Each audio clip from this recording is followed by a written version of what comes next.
Hello students, today we will discuss class 6 का English translation का chapter 16 past continuous tense. Okay, past continuous tense. तो start करते हैं class 6 का English translation का। इंग्लिश ट्रांसलेशन, ठीक है, इंग्लिश ट्रांसलेशन का चैप्टर 16। ओके, तो क्या है कि क्लास 6 का इंग्लिश ट्रांसलेशन का चैप्टर 16 हम देखते हैं आज। तो ठीक है, चैप्टर का नेम है past continuous tense. Past continuous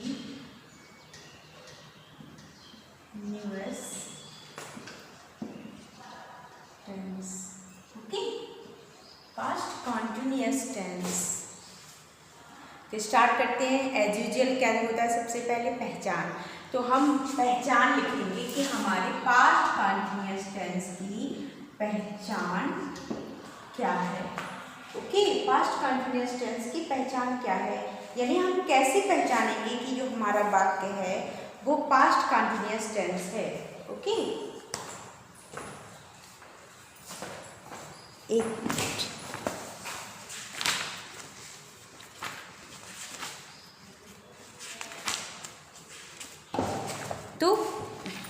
तो देखेंगे पहचान। तो देखेंगे कि जो पास्ट कंटिन्यूअस टेंस है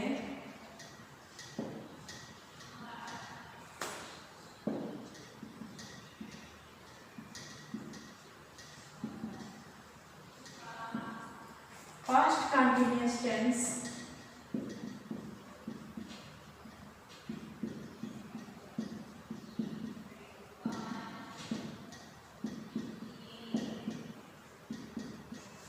ज्ञात होता है कि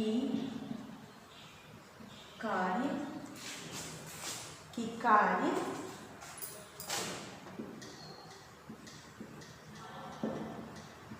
भूतकाल यानी बीते हुए समय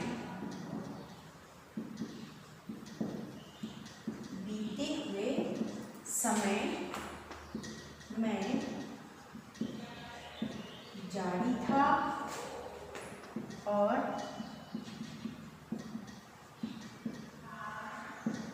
अभी तक पूरा नहीं हुआ था। ठीक है, पहचान हमारी क्या है कि पास्ट कंटिन्यूअस टेंस के वाक्यों से ज्ञात होता है कि जो कार्य है भूतकाल यानी बीते हुए समय, भूतकाल से यानी बीते हुए समय से में जारी था और अभी तक पूरा नहीं हुआ है। यानी कार्य जारी था भूतकाल में, लेकिन अभी भी पूरा नहीं हुआ है। ठीक है, अभी भी पूरा नहीं हुआ है, मतलब अभी भी कार्य जारी ही है, मतलब भूतकाल से चला आ रहा है और चलता ही आ रहा है। ठीक है, था। और अब दूसरा रूल भी देखेंगे इन वाक्यों की पहचान।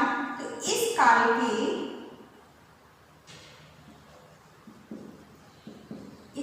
के वाक्यों के अंत में, ठीक है, वाक्यों के अंत में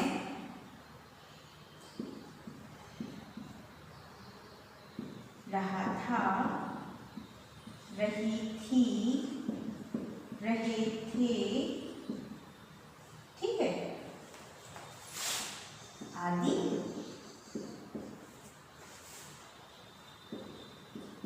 शब्द समूह आते हैं, किंतु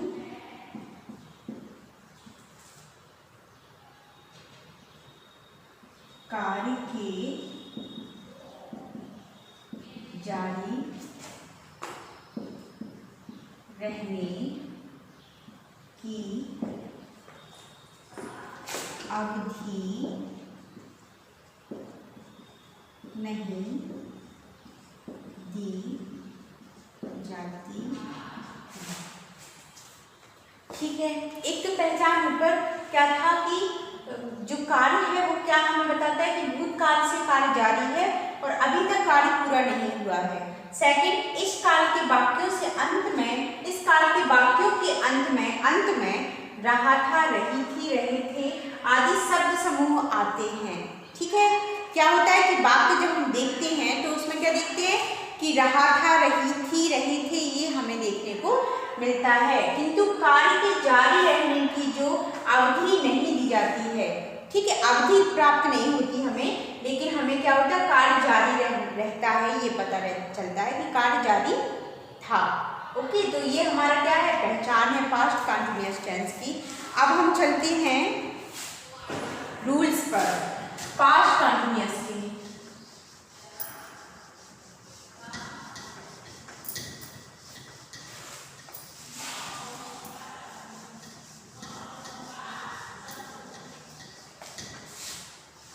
पास्ट कंटिन्यूअस के रूल्स हैं।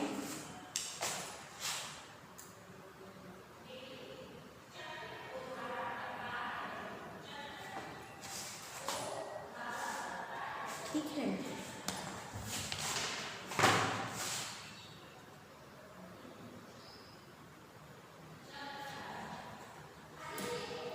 सीधे हम ऐसा करते हैं कि रूल्स लिखते हैं, सीधे चलते हैं। तो देखते हैं रूल नंबर 1, एफर्मेटिव।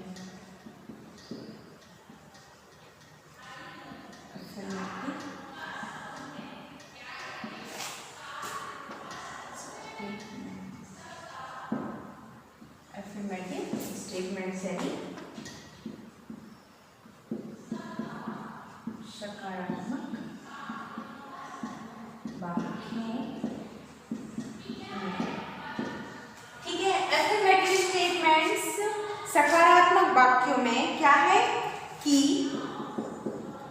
जैसे आई, ही, सी, इट और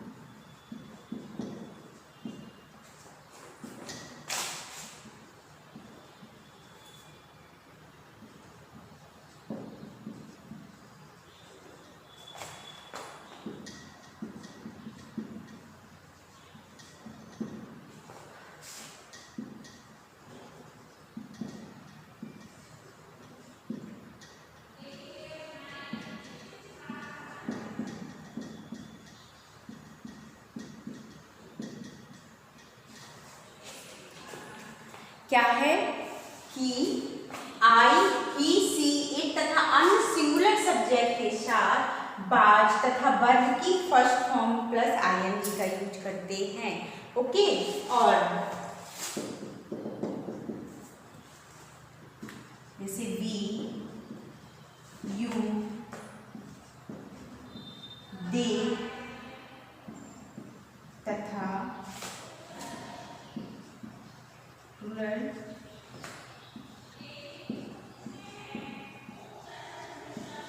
सब्जेक्ट के साथ there plus first form plus ING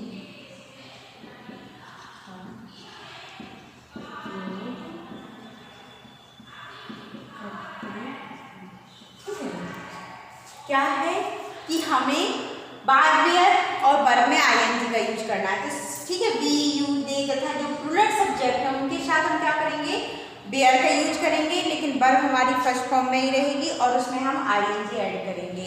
तो ये हमने एफर्मेटिव स्टेटमेंट्स के जो रूल्स थे वो हमने आपको समझा दिए। अब हम चलते हैं एफर्मेटिव स्टेटमेंट्स यानी सकारात्मक वाक्यों के एग्जाम्पल की ओर। ओके, चलो।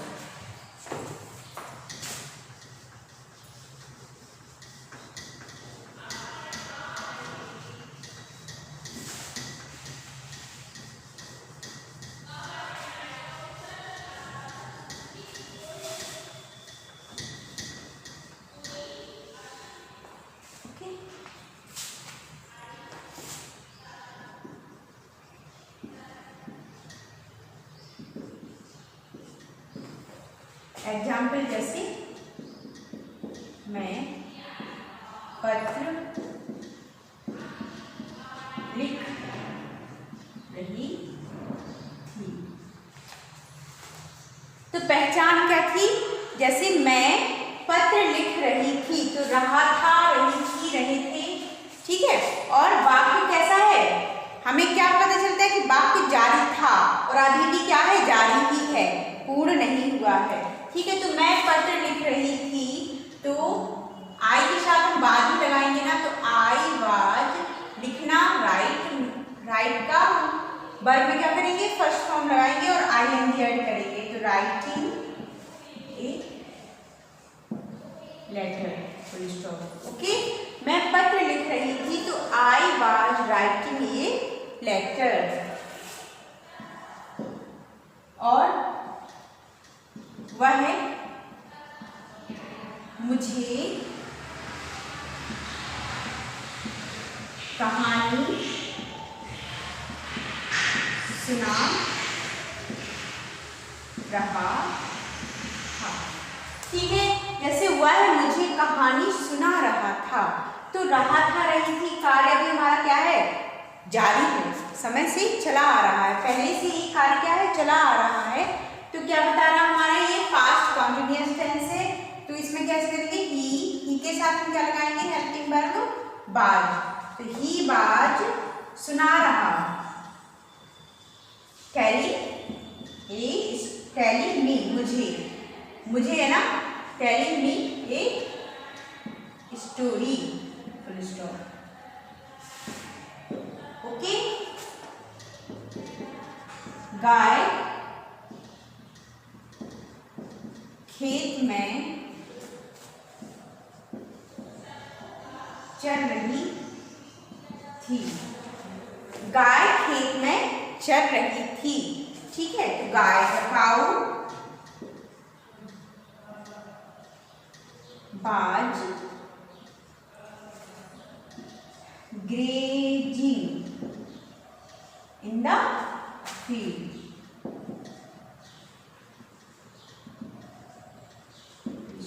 ठीक है। तो ये क्या हमने समझा? हमारा जो पास्ट कंटिन्यूअस टेंस का अफर्मेटिव जो सेंटेंस था, तो वो हमने यहाँ पे समझा कि हमें सिंगुलर के साथ वर्ब, सिंगुलर के साथ बाज और वर्ब की first form plus ING add करना है, ठीक है। तो अब हम चलते हैं नेगेटिव स्टेटमेंट्स की ओर, पास्ट कंटिन्यूअस के नेगेटिव स्टेटमेंट्स की तरफ।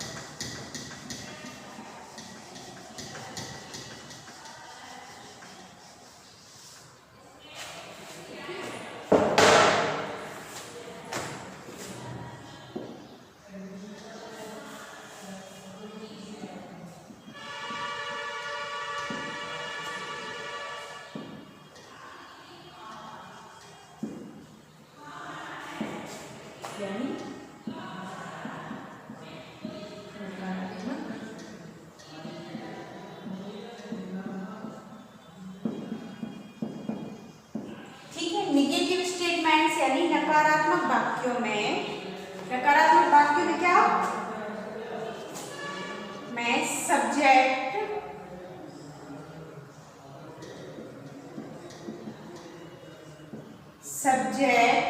के अनुसार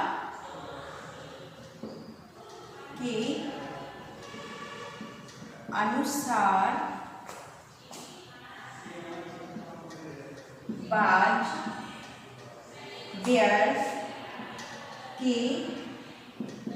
बाद नॉट का प्रयोग करते। ओके, क्या है कि जो नेगेटिव स्टेटमेंट्स है हमारा पास्ट कंटिन्यूअस टेंस का, जो पास्ट कंटिन्यूअस टेंस का जो हमारा नकारात्मक वाक्य है, तो उसमें हम सब्जेक्ट के अनुसार वाज वेयर का यूज करते हैं और वाज वेयर के बाद नॉट का प्रयोग करते हैं। ठीक है, हमें कुछ नहीं करना है, हमें तो सिर्फ हेल्पिंग वर्ब के बाद नॉट का यूज करना है। एग्जाम्पल पे चलते हैं।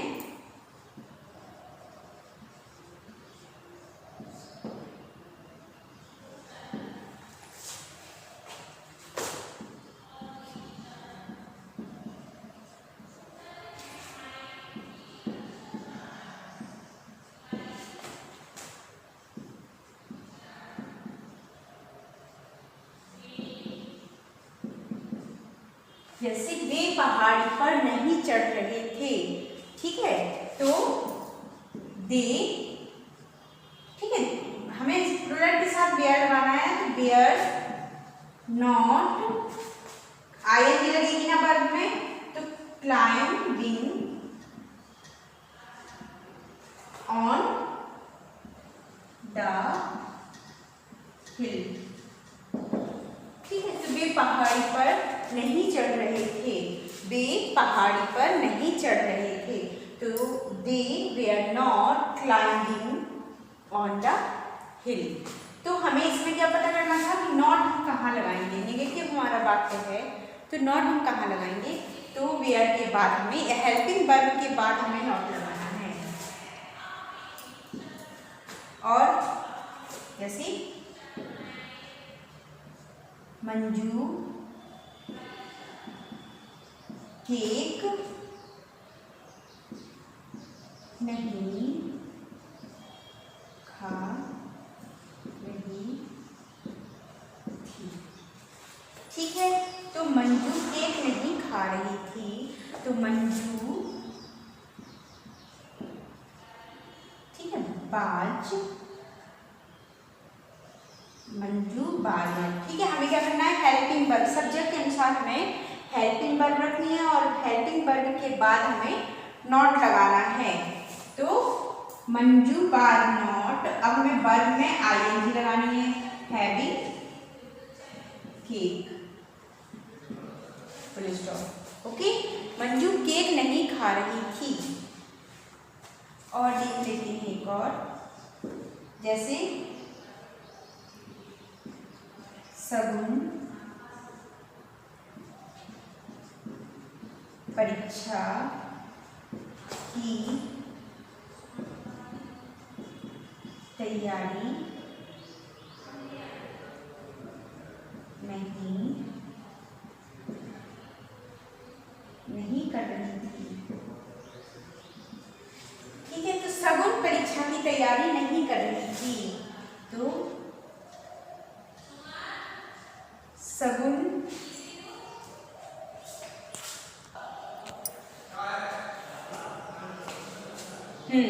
तो सगुन परीक्षा की तैयारी नहीं कर रही थी, तो सगुन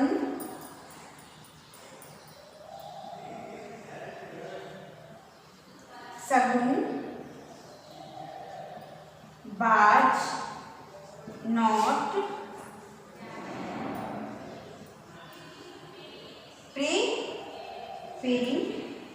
preparing for the examination।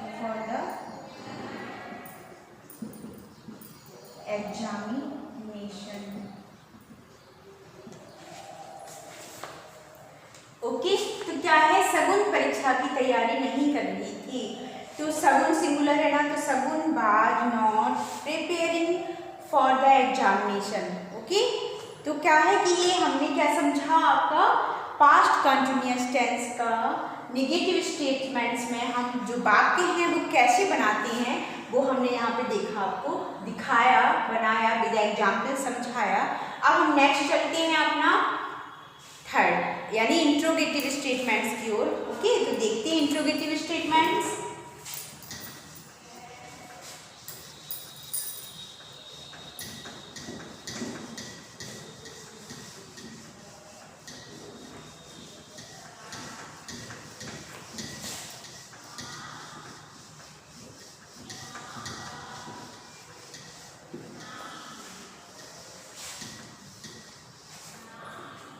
Interrogative statements लिखते हैं, ठीक है।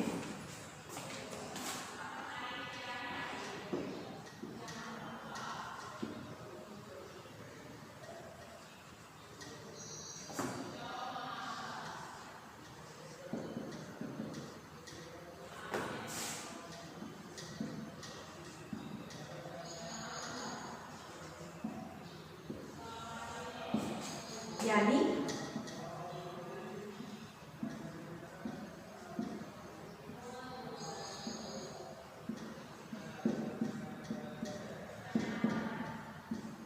प्रश्नवाचक वाक्यों में, इंट्रोगेटिव स्टेटमेंट्स यानी प्रश्नवाचक वाक्यों में क्या, जो यदि वाक्य क्या से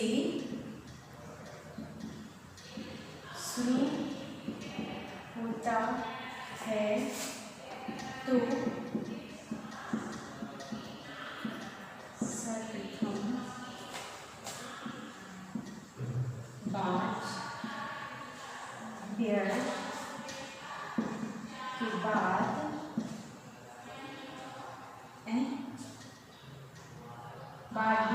और उसके बाद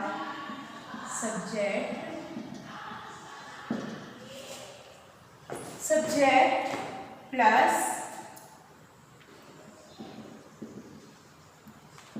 फर्स्ट फॉर्म प्लस आईएनजी लगा के, ठीक है। यदि वाक्य क्या से शुरू होता है तो सर्वप्रथम बाज बेयर के बाद, सर्वप्रथम क्या लगाएंगे, बाज बेयर, ठीक है। तो सर्वप्रथम बाज बेयर के बाद सब्जेक्ट, फिर वर्ब की फर्स्ट फॉर्म प्लस आईएनजी लगेगा, ओके। रूल नंबर 2,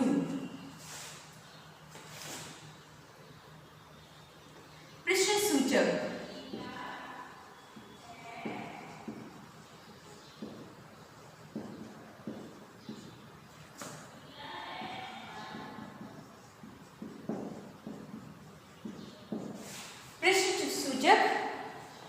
प्रश्न सूचक शब्द के आने पर उनकी, यानी प्रश्न सूचक शब्दों की उनकी अंग्रेजी सर्वप्रथम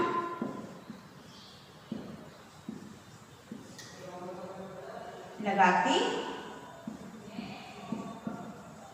हैं और बाद में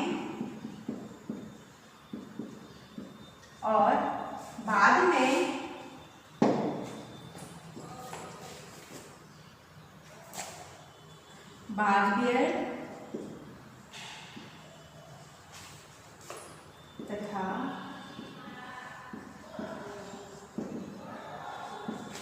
सब्जेक्ट लगाती, ओके।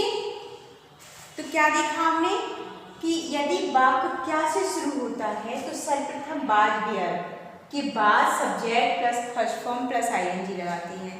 यदि वाक्य क्या से स्टार्ट होता है तो सर्वप्रथम हम क्या करते हैं, हेल्पिंग वर्ब सब्जेक्ट के अनुसार बाज बियर का यूज करते हैं, ठीक है।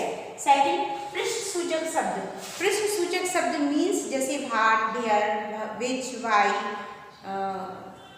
प्रश्न सूचक शब्द जो भी हैं, वेयर, हार्ट, ये वाले, तो इनके आने पर उनकी अंग्रेजी यानी प्रश्न सूचक शब्दों की अंग्रेजी सर्वप्रथम बनाते हैं, सर्वप्रथम लगाते हैं और बाद में बाज बियर, ठीक है। सबसे पहले फिर हम क्या करेंगे, अगर हमारे वाक्यों के बीच में प्रश्नवाचक शब्द है तो सबसे पहले हम प्रश्नवाचक शब्द की इंग्लिश बनाएंगे, इसके बाद हम बाज बियर और इसके बाद हम सब्जेक्ट, फिर हमारा सेंटेंस, ओके। तो ये हमारा क्या है, जो रूल हो गए हैं। अब और भी हैं तो समझ लेते हैं। जैसे नेगेटिव क्वेश्चंस में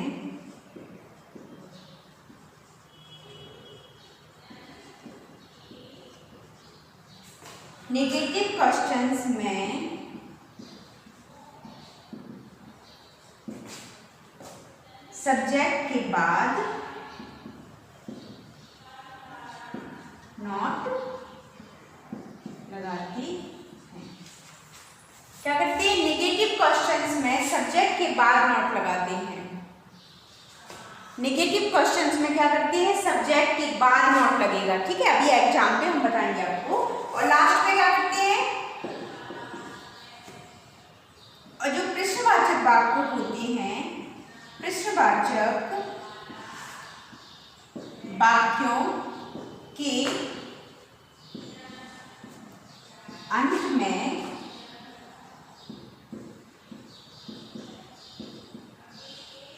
प्रश्न चिन्ह लगाया जाता है। क्लियर।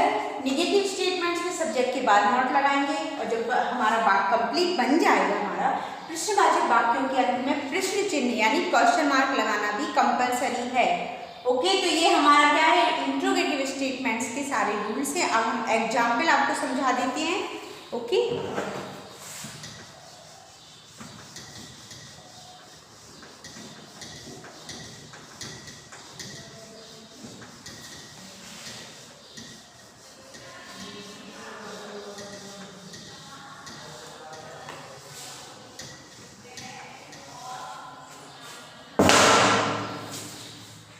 जैसे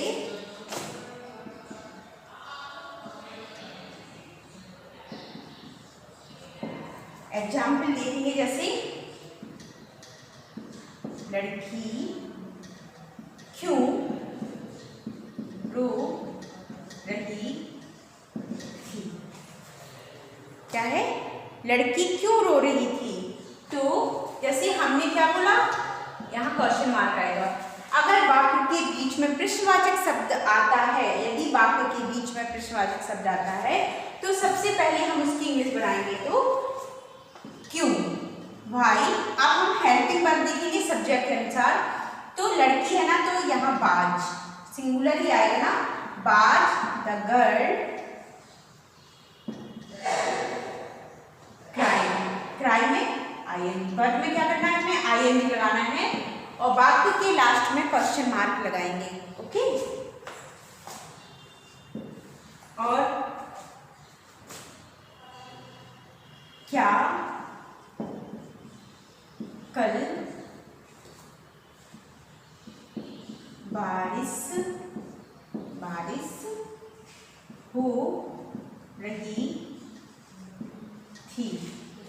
क्या कल बारिश हो रही थी, तो क्या क्या है, पहले आया ना, तो हम सब्जेक्ट के अकॉर्डिंग बाद में को पहले रखेंगे।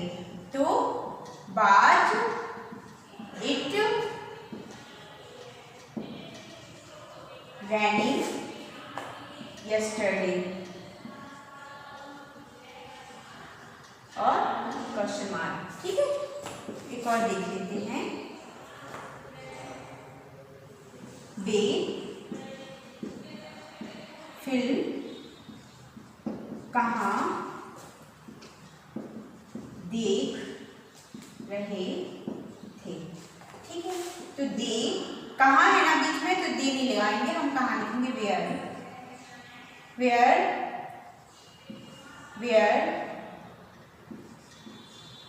दे